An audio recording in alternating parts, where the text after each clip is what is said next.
Oh, there we go. What's up, all day family? It's Brett. It's Lofa sitting down, and I have to tell all of you right off the bat, we are unchaperoned for this episode. It's just me and my guy. There's no producers. There's no interns. Have we ever done this? Just the two of us ever in the whole time that we've even done the last show? The take 12 of it all? I don't think anyone's trusted us fully to operate. So, I've been given the controls, though. I pressed record myself. I feel like such a big boy over here. Got our big boy pants on. Welcome to the show, everybody. It's week 2 of the NFL playoffs. It's our preview of the divisional round here on the show. So lots to get through. We're going to pick some winners for this upcoming weekend. We'll talk through the college football national championship. We're going to talk about the Vikings-Rams game, also view that, and just have a ton of fun in general. We appreciate you guys being here. Before the show really gets going, copy this link, send it to a friend of yours, let them know that this is the best show and that you love it and all that kind of stuff, and help spread the good word about the All Day podcast here. Also, hit us up on all social media, at All Day Family on Instagram and at All Day Pod on Twitter. Lofa, let's start with some Seahawks news right off the bat. News, so to speak. Klint with a K, Kubiak. He's 37 years old. He's going to be taking his second in-person meeting with the Seahawks. He's an offensive coordinator last with the Saints. What do you think about those? Well, it's not a rumor that he's meeting, but I mean, nothing's confirmed, no hires, no nothing like that. I mean, this is all we got to talk about right now. Right. Exciting stuff. Hey, 2 times now that means something, right? Yeah. So, I don't know a ton about him. Saints, and actually, it's funny when I saw the link, he had the Niner gear on. So, I'm guessing in that tree of Shanahan's, and I'm all for that, right? And this is a guy I'm talking about, Shanahan, who he's a great coach, and just learning from him and how he implements the run game to play complementary football, which is a term we hear McDonald say a lot. Yeah. It just opens everything up for the pass game. So that very much has me excited looking towards the future. Yeah, totally. I have his resume here. He started at Texas A&M in 2010. Well, actually, let me back up. Kubiak, he attended Colorado State University where he played safety from 05 to 09. Named a team captain as a senior, and then he was invited to play at the East-West Shrine game. So he's a safety. He's a defensive guy, Lofa. And I love this. And I know everybody else is scratching their heads. Why? Because if I were ever to go back and coach, you know what I want to coach? I want to coach offense. Because I know the pain points of every coverage, of every, I know where the strengths are and the weaknesses. And I really actually like this. It reminds me like Nolan Cromwell, who coached for the Hawks. I was like, man, it's all pro safety. Why is he over there coaching receivers? Well, because he knows how to beat coverage and, how to set things up. And Crom, he originally was a quarterback, so he had a background of offense. But I actually like this, whole plan, because I'm telling you, I'm not lying. I would much prefer to coach offense than defense. Well, sometimes it's easier to argue the counterpoint than it is to even argue the point that you even do. I find myself doing that all the time. He's also the son of Gary Kubiak, so grew up around football, around the Broncos. He was born and raised in Aurora, Colorado, but that's because of the Broncos and Gary, right? Just a football guy through and through, right? Yeah. I mean, it's in his DNA, in the blood. And Gary Kubiak, great coach. Heard nothing but positive things about him from guys that played for him. And so, that's.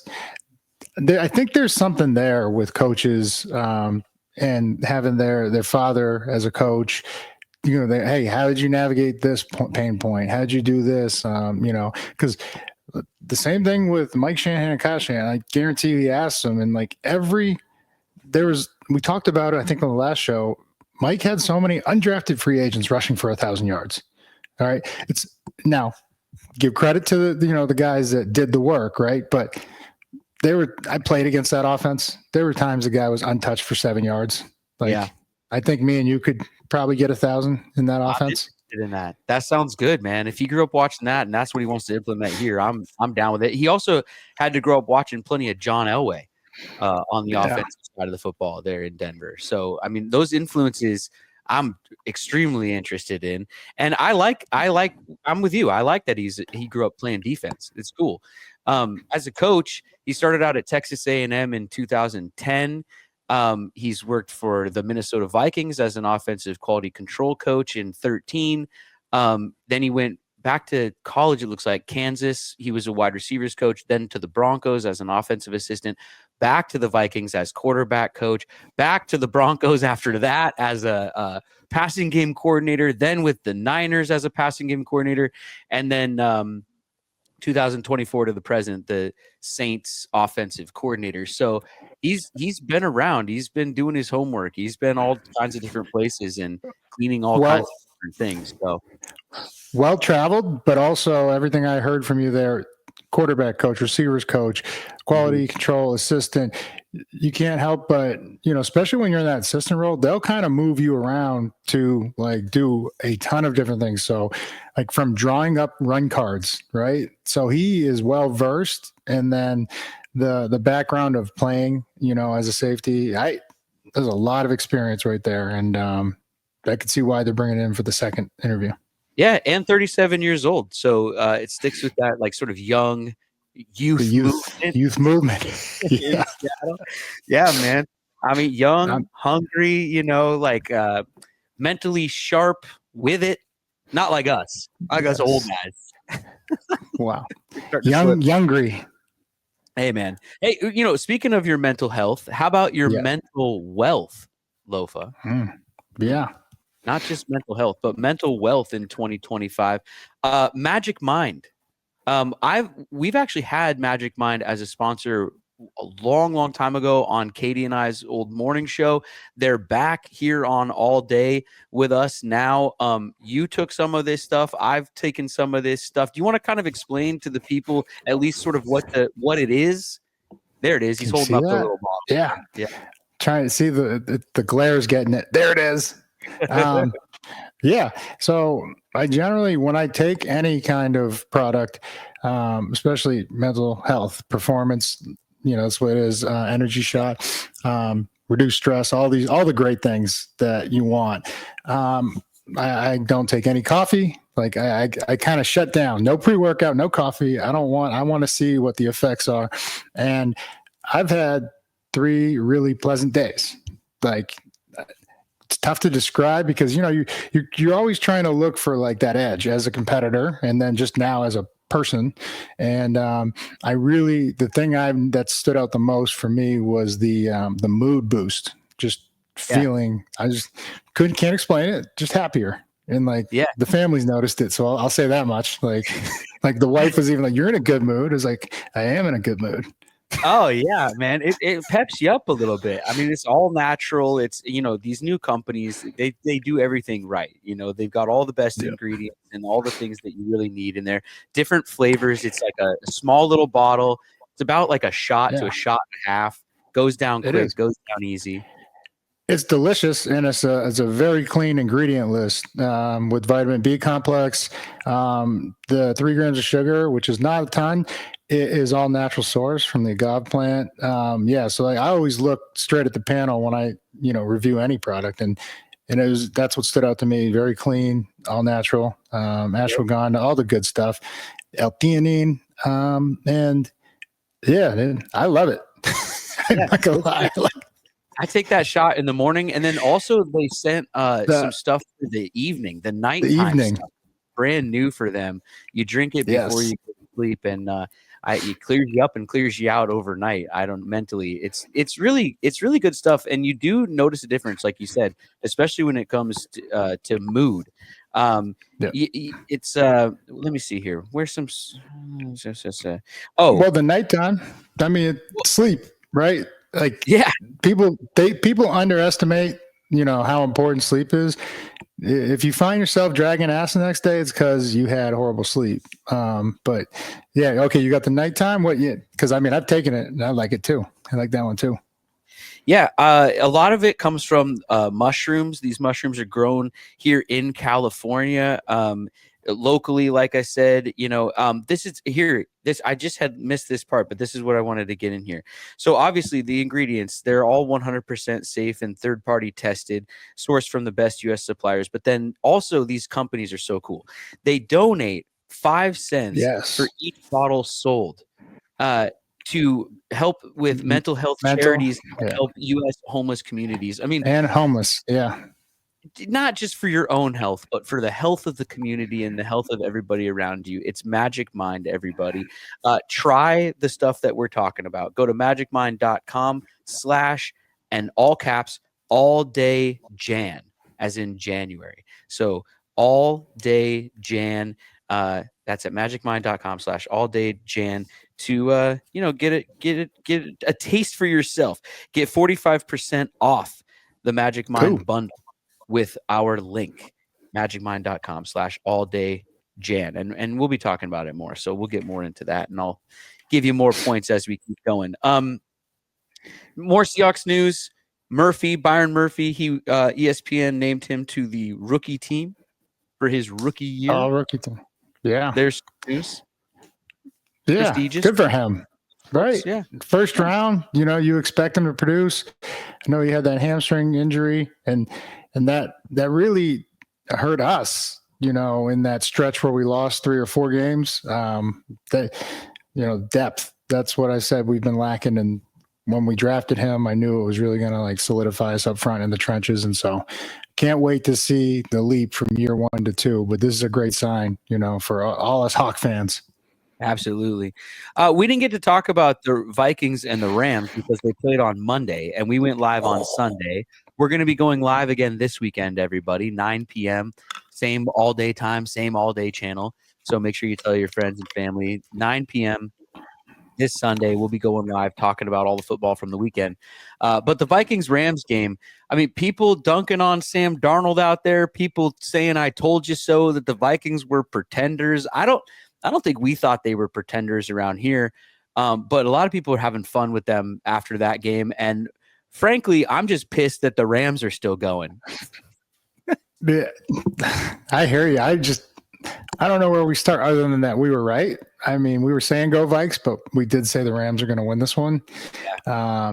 They won it for LA, right? Good for them. It was. I just saw what the Lions did to Sam Darnold in that offense, and I knew that the Rams were even more stacked up front. And I mean, I listed off they had 6 sacks in the first half, and I said they are going to bring pressure early and often just to get him kind of off the mark, but also rattled. Would have loved to seen him use his legs a little more. I mean, the one time he did, he got like 25 yards, right? So it's that's a tough way to lose a season after a remarkable season. You lose, think about what O'Connell done. Like what he's done. He's lost his first round pick in McCarthy, right? And Sam Darnold comes in and they win 13 games. It's unbelievable. And this is why I was saying a lot of people in the top. Yeah. But this is why I was saying, we should reorder these,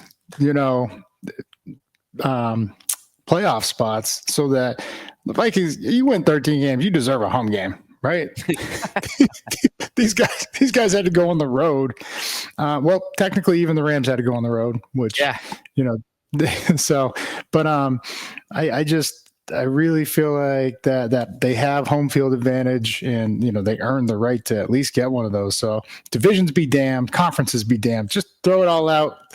I'm all for change, right? As long as it's positive. Okay, how about the Seahawk fans who, dare I say, would have said, we want Sam Darnold over Geno Smith? Careful what you wish for. And look, I love Sammy.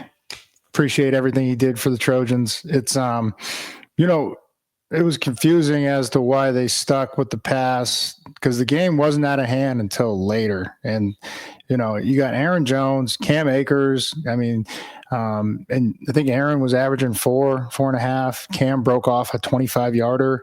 And this is Cam's playing, his old team in the Rams. So do you think he's not a little more motivated to go against those guys and just be like, hey, you could have had me, but now I'm just going to beat you. So, and of course you got Jefferson and Addison and Hawkinson, right? All the sons, but it's just, I just don't understand why when people get to the playoffs, it's just like, I told you, whoever runs the ball, and Kyron Williams was, toting that thing for the Rams. But defensively, I was just very impressed with the Rams.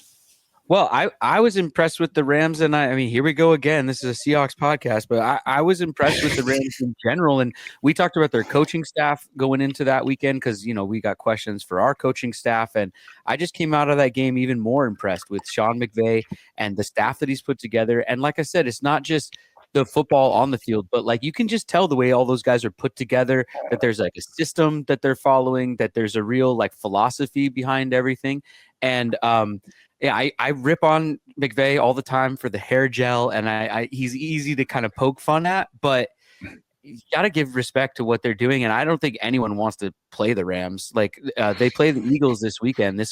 We can start talking about this weekend. They play noon on Sunday. I think that's Pacific time. That must be Pacific time. Yeah. It has to be. Noon on Sunday. So 3 p.m. on the East Coast.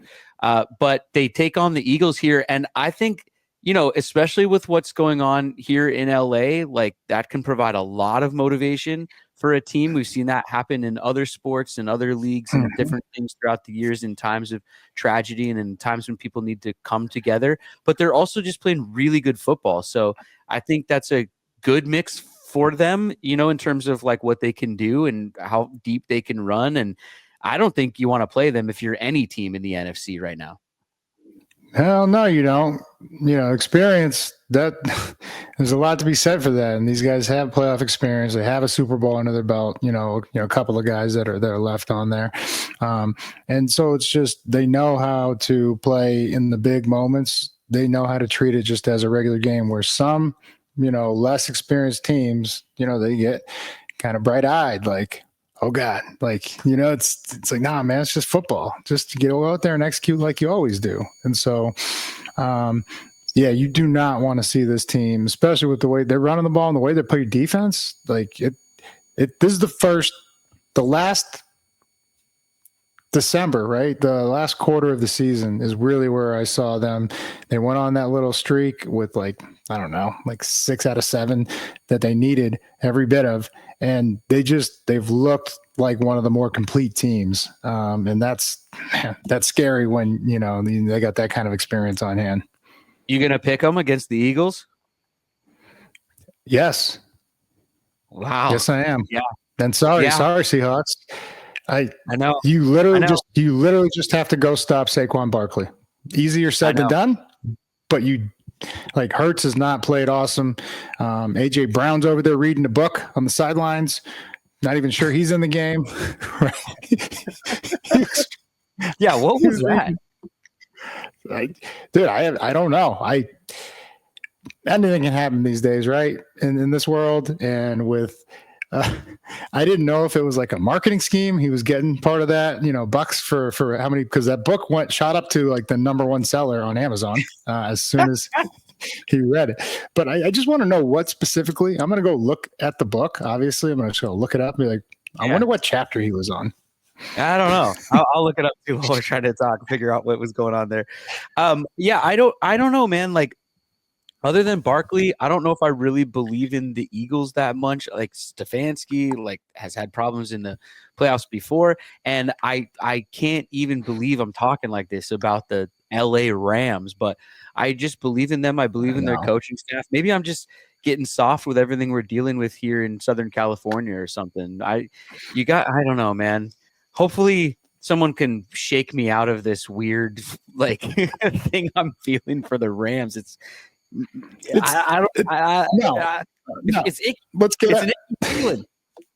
Let's get out there and say it right now. We are not rooting for the Rams. No, we are merely talking about what we see on the TV. Right. As they are a well-oiled machine that knows how to play in the big moments. Yeah, if you want me to be a homer, I'll tell you, their uniforms are ugly and I think they're overrated, and they'll get what's coming to them. But if you want me to just be honest with how I think things will go football wise, I think they're playing some very, very good football, and that they're a dangerous team that I sort of strangely respect. And even though I don't really like that, I just do. Okay, how about some other matchups from the week? Let's stay with Sunday, and then we'll go back to Saturday. At 3:30 here on the left coast, the Baltimore Ravens will be up there in Buffalo, New York. I mean, this one just has all the makings of like a 1980s, even though the Ravens didn't exist then, but you know what I mean? Late 80s, early 90s, cold Buffalo playoff game. What is steam coming out of the guy's mouth? Like, when the offensive line and defensive line meet up and there's that cloud in the middle, like guys taking NFL off films, steam coming off the top of their heads. Like, this just feels like a classic playoff battle, doesn't it? A real slobber knocker, as Brett Davern would say.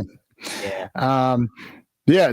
This is, I'm going to make a bold prediction, even though, I'm going back on what I said preseason, that the Texans are going to win it all, or they're going to go to the Super Bowl.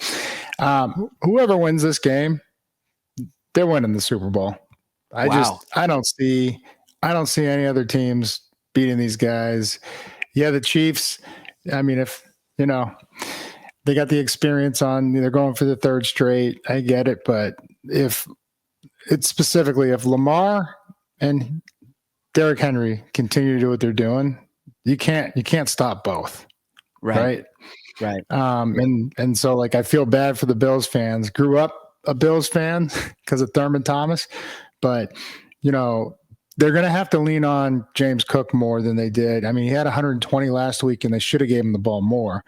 And then late in the game, Josh Allen made some great throws. Mac Holland, a bunch of good guys over there. Mari Cooper, Shakur, who I told you he was going to go off against us, and he did. But Josh Allen is going to have to use his legs, and that Baltimore defense just looks a lot better than the Bills defense. Yeah, they do, man. And Lamar, I mean, obviously, right? He's just the star of the show here, the name of the game. I think for the Bills, they're lucky this one's in Buffalo. Like you're talking about, the Vikings having to go on the road here. Like the Bills, the fact that this is a home game, I think is huge for them. Because if this is in Baltimore with Ray Lewis coming out and doing his thing and pumping the whole crowd up and everything, like that place was going nuts last week. And I think, the Bills, like with their fan base, we know Bills Mafia, right? Like, and all that. We saw what they did here in Seattle. They're going to be ready. It's just, I think they're going to leave disappointed. I got Lamar. I think you do as well, going in here and picking up this victory and sending the Bills home a little earlier, honestly, than I think they all thought they would this year. But the Ravens are hot. That's the hottest team in the NFL, and they're playing the right football at the right time. Yeah, I couldn't have said it better, partner. All around, just they look like a problem. Whether it's offense, defense, probably special teams, I don't know. But like 13 straight runs in one drive. Right. And this is against the Steelers, who are known for defense and, making you one dimensional. Like it's hard to run on the Steelers. Right. And they ran it 13 straight times on one drive for a touchdown. And it was just like, okay, then what do you do? Like, we have everybody committed to the box. Yeah. So if Lamar is able to, win this one, if they're able to do what they want to do this season and win a Super Bowl, he's one of the greatest quarterbacks in NFL history that you don't really hear mentioned in that conversation when that conversation comes up. I mean, how many MVPs does this guy need to win? Put him in the hall tomorrow. It's just, I feel like I don't ever hear from him very often, I don't, maybe it's just because we're way up here in Seahawk land, but I don't hear from the Ravens that often. But I mean, when you look down at the awards, the accolades, the stats, especially if they're able to do it this year, I mean. Well, partner, you're absolutely right. But if they don't get it done this year, I don't know if they'll ever get it done. Because, they've had, good running backs. Edwards,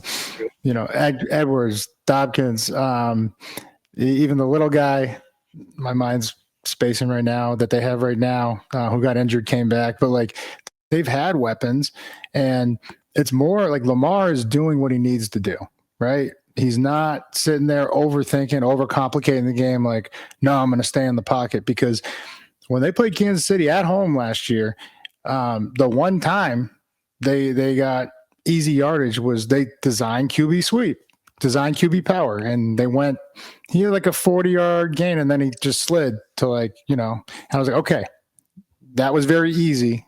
Do it again. And they never came back to it. And he didn't take off. There was times where protection was great, and he just like, no, I'm going to throw. Like, him and Josh Allen to that point have almost fought the narrative. They're like, I don't want to be known as a running quarterback. It's like, no one cares. They want to know if you're going to win. Like, Patty Mahomes takes off when shit breaks down or no one's open. I'm gone. Like him, Daniels, like they're just like, all right, well, I can get at least 5 yards. And sometimes that thing turns into 20 yards. Right. But I think they've kind of just been like, you know what, who cares? I'm just going to move the sticks and score points. And that's another dimension that makes it very hard to defend. Is he who do you got as MVP this year? Saquon Barkley. Yeah, right. Okay. Sure. Who you got? Well, I could see Lamar getting plenty of votes. He's already won 2 before. If he got it this year, that'd be his 3rd. Yeah. I always back mine with like what I see. Okay, so mine's either Saquon or it's Jaden Daniels. And I know everybody's like, oh, and they'll never give it to a rookie, so we can just cancel him out of there. But when you take into account that not even how good his defense is, he hasn't really had a defense, unfortunately. They were one of the lower ranked teams in a lot of categories. He's also the leading rusher on his team. All right. Now you look at Josh Allen and you look at Lamar. Lamar's got a 1,900-yard running back in Derrick Henry, right? So it's like he should steal some votes for him, or it should be kind of like weighed at like, okay, your running back almost had 2,000 yards. Like, that kind of opens up things for you. But has he played outstanding? He has. Yeah, I'm trying to look up odds to win the MVP right now. This is where we beat McNasty, our guy, right? Yeah. Except you have the odds in some sort of like 7-way parlay. So Josh Allen, you got James Cook, who's a 1,000-yard rusher, and now his defense wasn't awesome, but they were respectable. And then you go over to who am I talking? Saquon. I mean, Hurts has been injured for like the last 2 or 3 games of the season. And when they were fighting for a spot, and he just kept going off for 100, 200 yards. They don't lose to the Commanders that last game if they just he had 100 yards in the first quarter, and then they brought in Kenny Pickett and they started to throw the ball. And I was just like, what are we doing? We were sitting there watching it together, remember? Yeah. So I really think it's Saquon's 2,000 yards. I really wish he would have broken that record. I think that would have cemented it. Right. But the other guys just have too much help around them. Yeah. Vegas right now, it looks kind of like Vegas has got Saquon 3rd sort of as the odds-on favorite here. Looks like it's Josh Allen, Lamar, then Saquon, and then you got Goff and Burrow and Daniels, and I mean even Jordan Love's here on the list, Patrick Mahomes. But those 3 though, Josh Allen, Lamar, and Saquon, far and away the favorites here to take it home. If you want to bet on that, by the way, you could go to betonline.ag and put some wagers down on that or anything else from the world of sports. Go to their browser, betonline.ag, or use their mobile app available in any app store. Bet online, where the game starts. If you use our promo code BLEAV, BLEAV, That's the name of the podcast network. If you use that promo code with your first deposit, you get a nice welcome bonus from Bet Online and our friends over there. So get over there and do some wagering if you'd like to. I want Saquon to get it just because of the disrespect that's been thrown the way of all these running backs in the last few years, and especially for Saquon with everything, the Giants letting him go and all that stuff. But I just don't like, they love quarterbacks, because even click here, like Saquon's like plus 5,000, plus 7,000 in some of these. The quarterbacks the quarterbacks are minus 450, you know what I mean? Like, or plus 300, plus, like Josh Allen is minus 250, minus 450, depending on which book you look at, right? He's kind of the favorite, but it's amazing just how much more weight the quarterback position holds. If you want to take it a step further, if Lamar is not in Baltimore, you take him out, right? In that defense, I think they still have a 10-win team, right? Mm-hmm. I mean, as dynamic as Lamar is, he played phenomenal, like 40 touchdowns to 4 interceptions. It was ridiculous what he did. If you take Josh Allen away from the Bills, I'm saying they might be a 7-win team. Wow. And so now Philly, you take Barkley out, they've been, good, and they, even went to the Super Bowl a year or two ago, right? But this is my point with Jaden Daniels, and I know he's a rookie. You take him out of there, they might have 5 wins. I agree with that. Yeah, right? I agree with that. As far as most valuable to their specific team, and that's what I'm talking about. Could matter, but we know that's not how it gets voted on. Who do you guys got winning the MVP? Come on, put the comments in. Who's the all-day family got and why? Back up your argument down there in the comments. Let us know. Sticking with the matchups from this weekend, looking back at the schedule and talking backwards towards Saturday, the first matchup of the weekend is at 1:30 Pacific. That's 4:30 East Coast for all you math majors. It's the Houston Texans, the fighting D'Amico Ryans, taking on the most hated team in America, the Kansas City Chiefs. The only people that want the Kansas City Chiefs to win are psychopaths. Nobody's rooting for the Chiefs in this game except the refs and Taylor Swift. Everybody is for the Texans. Alofa, will the Texans make everybody happy on Saturday, or will the Chiefs squeak out a 1-point or 2-point silly victory like they always do? Yeah, I don't see the Texans pulling this one off. I think they do have the talent. It's going to come down to Stroud and kind of what we just said about, because when they went to Kansas City early in the season, like the defense, they hung tough and like they had him in it and they were getting after Mahomes. And Stroud had a really rough outing. Then there were guys open and, he didn't really move out of the pocket and use his legs. So if he goes back and revisits that tape, there's a lot of opportunity that he missed out on. So we'll see if he can correct that. But going into Kansas City in the playoffs, and this is where the experience comes in. And then, what have they pulled off? 9 games? Oh, sorry. It cut out at the end. Pulled up. I'm sorry. I think we lost you at the end. Yeah. Going into Kansas City. Yeah. They've pulled out 9 straight or 10 straight 1-possession games. There you go. Yep. Gotcha now. Yeah, I know. Well, that's the thing. Like, I bet you there's people even in the Kansas City fan base who don't believe in the Kansas City Chiefs as much as they should. Those like quiet pockets of the fans that are like, well, we're only winning by a couple points, though. I mean, wins are wins, are wins are wins. And that's all that matters right now. You win the Super Bowl by 1 point or you win it by 30-something points, the way the Seahawks did in 2014. It doesn't matter, right? A win is a win. But I just, it's an intriguing matchup for me because, like you said, the Texans did play them tough earlier in the year, and they just need, the offense to kind of step up. Whereas the Chiefs, they haven't been scoring as many points as they have in years past. You know, Mahomes, he was my fantasy quarterback this year. He didn't exactly light it up like he has in the years past. You know, like some of their total scores are like 18 points, 22 points, 16 points when you look up in the fourth quarter. So I think this one could end up being closer than people think, and I hope that the Texans go in there and shock the world. Yeah, I hope so too, because I picked them preseason to make the Super Bowl. Lostradamus. Right. There you go. Yeah.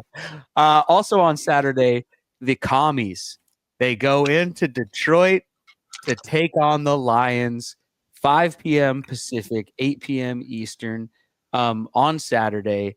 The Commanders, I mean, here's a team that no one picked preseason. Nobody was talking about making a run like this in the playoffs. If you look at the other teams, you had the Texans, of course, the Chiefs. The Rams are always tough. The Eagles, sure. The Ravens, the Bills, the Lions. We saw what they did last year. Nobody said the word Commanders going into this season.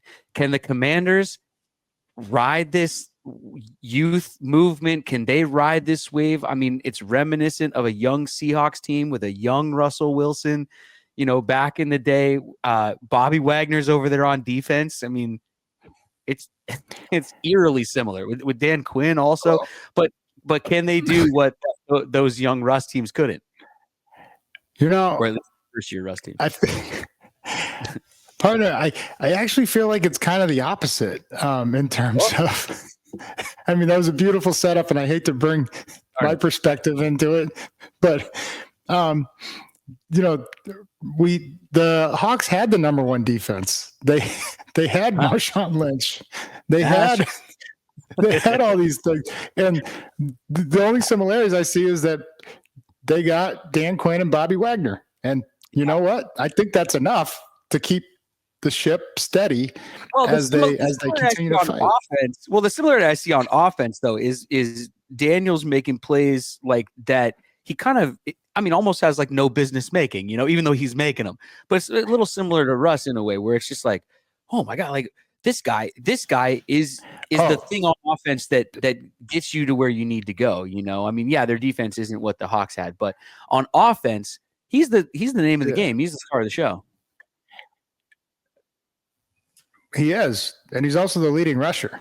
Yes. So like that's, I will say what Russ had comparable to him is the clutch factor. I'll give Russ that, but this guy's literally doing it on his own. Like that's why I'm so impressed with this kid. Like that's why I'm saying MVP as a rookie it's not far-fetched for me if I had a vote, because like I'm looking at the total body of work and what he has and what he doesn't. And this kid is doing it damn near on his own. Terry McLaurin is the other like unsung hero that until the all-day fans actually looked at his stats, they're like, oh shit, Terry is that dude. And I've been talking about that for years because it didn't matter who was throwing to him. Terry's always open. But so I hope they go in and just keep, like, I almost don't want to pick them because I don't want to give them any bad juju. Like I thought Baker and company were going to handle business, but what happened? They just found a way to win. Bobby Wagner, jumping on a fumble inside the Buccaneers 10. Then they go for the go-ahead score. Goes back and forth, but then Jaden Daniels brings them right down the field. So it doesn't matter how they do it. They just keep getting it done. And, you specifically talked about that week off is not always a blessing. When, if you're rolling, you kind of want to keep that momentum. And so that, it'll be interesting to see. Right. Yeah.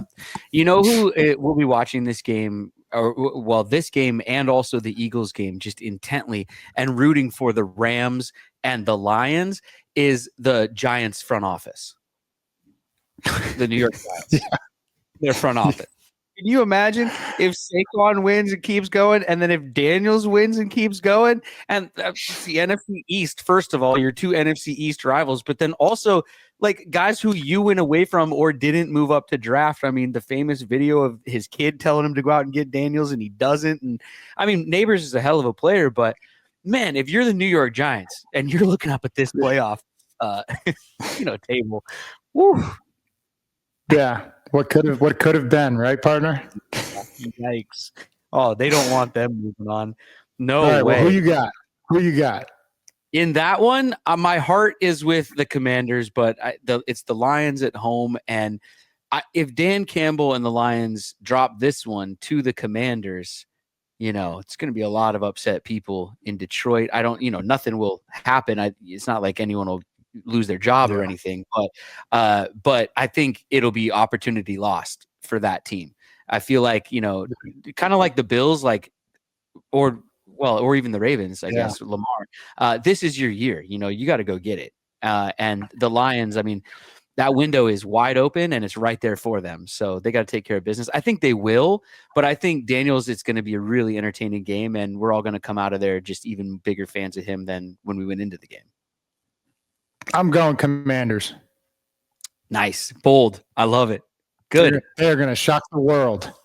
Good. That makes me feel good. I like it. Go for it. Who do you think the NFL wants to come out of this weekend?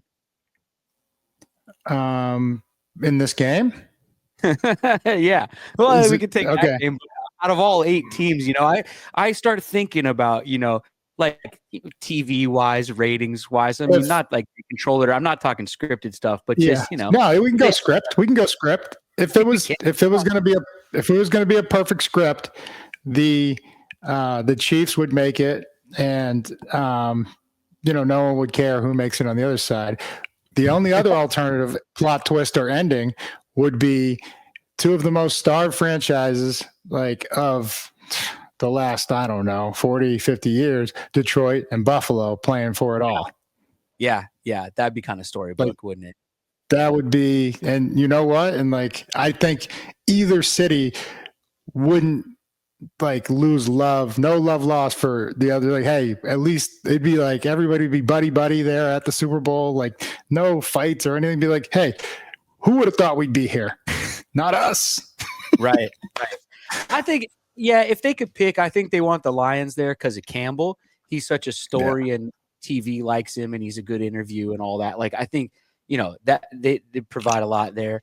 And then on the AFC side, it's got to either be, it's the Bills, the Chiefs, or the Ravens. I think they'll take any of those. John Harbaugh is a good story with the Ravens coaching. Lamar, Texans too. Texans are kind of the odd team out there in terms of TV ratings. You know what I mean? But who do the fans want? No, none of the fans want the Chiefs.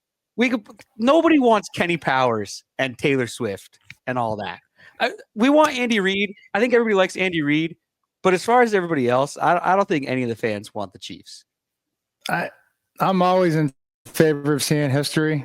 It's so hard to just get to that game. So to win it 3 times in a row, I wouldn't be sad.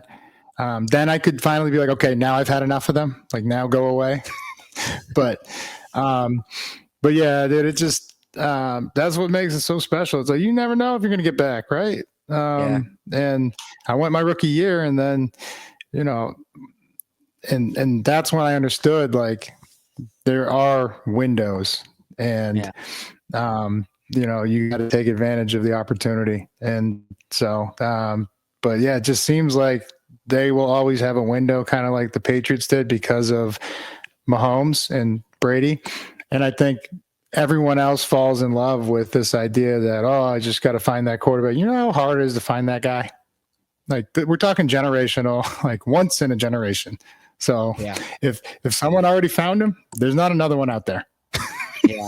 Yeah. I mean, I think you can find a quarterback to get you one sometimes, that history has that a lot of the times. If you have a good defense, if you have, different players around that quarterback, I think you can get one.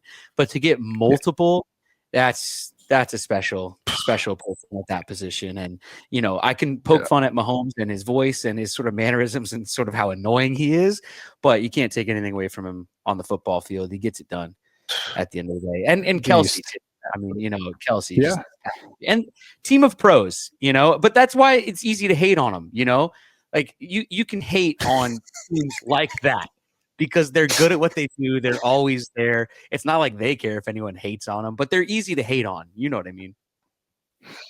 No, I understand it, from that perspective. I still, as a former player, I marvel at the, just the day in and day out, because I know the work that they're putting in. Because it doesn't matter how talented you are, if you do not continue to put work in, everybody else is going to catch up. And so, and just happy for Andy Reid, like, Philly, they're just over there punching the air. Like, we had that guy. And like, if we just stayed the course and let him pick Mahomes for us, we could have had that guy too, So it is what it is, but Sirianni's doing a good job over there. And so, it's exciting. This is going to be an exciting week of football, and I can't wait to watch the matchups. Mahomes has a McNabb sort of a vibe to him, almost in like build and in the way that when he runs when he has to, and that kind of thing. Like he sort of has that Donovan quality to him a little bit for me when I watch him. So yeah, I think if you're an Eagles fan, I mean they're there, right? But look what he was able to do. Okay, speaking of working hard, how about the college guys? They're working hard preparing for the Monday national championship between Ohio State and the Golden Domers from Notre Dame. It's number 5 versus number 5 versus number 6. Something like that. So these would have been the first 2 teams out if it was the old 4-team playoff. But that's a great point. Yeah, they're in the championship game though, man. And I know you can't be rooting for Notre Dame. So are you rooting for Ohio State? Yes, I am. I am rooting for Ohio State. They got a bunch of kids from Washington. Our buddy G. Scott, his son, G. Scott Jr. is over there. Mecca Buka. I've watched this kid play football since he was 16, and I was like, that guy's going to go to the NFL. And then I found out he was only 16. I thought he was a senior. He looked like a grown-ass man at 16. I was like, yo, where's he going to college? They're like, oh, he's still got 2 more years of high school. I was like, damn. And then JT Tuimoloau. Like, so these are like 3 guys that your boys at UW, could have and should have had, right in their backyard. But they I can't root for Notre Dame, right? And I do like Freeman. I like Freeman. And this, you want to talk about a storyline? Marcus Freeman was a starting linebacker for Ohio State back in the day. I wonder if he feels some type of way, right? Like they'd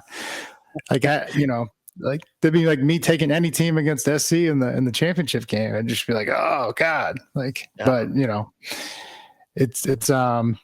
so it's impressive what he's been able to do. And it should be a good game. Both defenses have really stood out to me, and even Ohio State, when Texas was going to tie it up, strip sack, touchdown, 80 yards to win the game, the defense stepped up.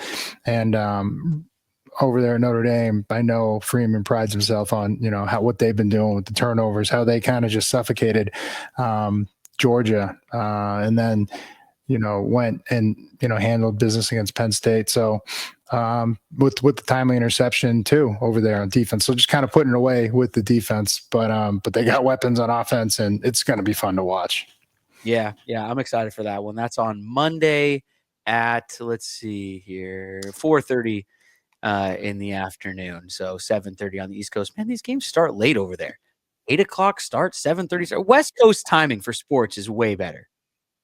Oh, dude, I'd be asleep if I was on the East Coast still. Like I'd pass out in the third quarter. Who do you guys got in all these games? Put it in the comments. Who do you got? Pick your winners in the NFL and give us a national champion in college as well. Get your picks in early so that we have a record of you. Don't be that person who puts your pick in after it happened. Yeah. No. 1 minute after the game. That's pretty much it for us on this preview episode. Like I said, we'll be back on Sunday, 9 p.m., going live, taking your comments, reading your comments live. So be here for that. You can follow us on social media at All Day Family on Instagram, at All Day Pod on Twitter. Thanks to our sponsors, Magic Mind, Bet Online, EpicSeats.com, Delta. Make sure you're going with the throw. Sign up for 12 status so you're in for next Seahawks season. You get 1 free mile for every yard the Seahawks throw for with 12 status. So sign up, simplyseattle.com also. And our merch store, alldaybrand.co, still going strong. Get over there, get a t-shirt, get a hat, get whatever you need from us. Anything else, Lofa? No, man. I think we covered it all, partner. Should we break it down? All right, what do you got? Rams on 3. No, I'm just kidding. No. Take my hand out. Yeah, it goes a joke. It was a complete joke. I'm joking around. I don't know. Murphy? Should we go Big Murph getting named as a rookie? Murph. Shout out to Murph Flowers. Big Murph on 3, Big Murph on me. We'll see you guys on Sunday. 1, 2, 3. Big Murph. Murph. See you guys.